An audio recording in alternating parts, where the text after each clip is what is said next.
বৃষ্টির ভেজা সকালে নদীর পাড়ে এক ছোট ছেলে কাঁদতে কাঁদতে জাল গুটাচ্ছিল। ৩ দিন ধরে কিছুই ধরেনি। হঠাৎ জালের ভেতর হালকা সোনালি আলো ফুটে উঠল, আর সে দেখল এক ছোট সোনালি মাছ কাঁপতে কাঁপতে তাকিয়ে আছে তার দিকে।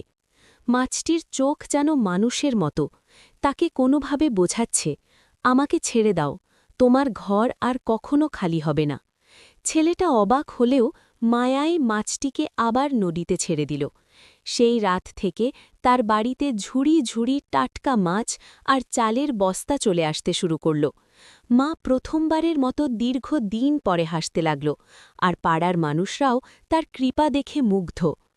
কিন্তু এক লোভী মাঝি বিষয়টা দেখে ঈর্ষায় পুড়ে উঠল। এক রাতে সে চুপি চুপি ছেলেটার জাল কেটে নদীতে ছুঁড়ে দিল। সেই দিন নদী নিস্তব্ধ হয়ে গেল, সোনালি আলো আর কখনো দেখা গেল না। পরের দিন থেকে ছেলেটার উঠোন খালি, শুধু ভেজা জাল পড়ে থাকে কোণে, আর সে নদীর ধারে বসে চুপচাপ, যেন কারোর জন্য অপেক্ষা করছে। যদি গল্পটা তোমার মন ছুঁয়ে যায়, একটা লাইক দিও, আর এমন গল্প শুনতে সাবস্ক্রাইব করে রেখো।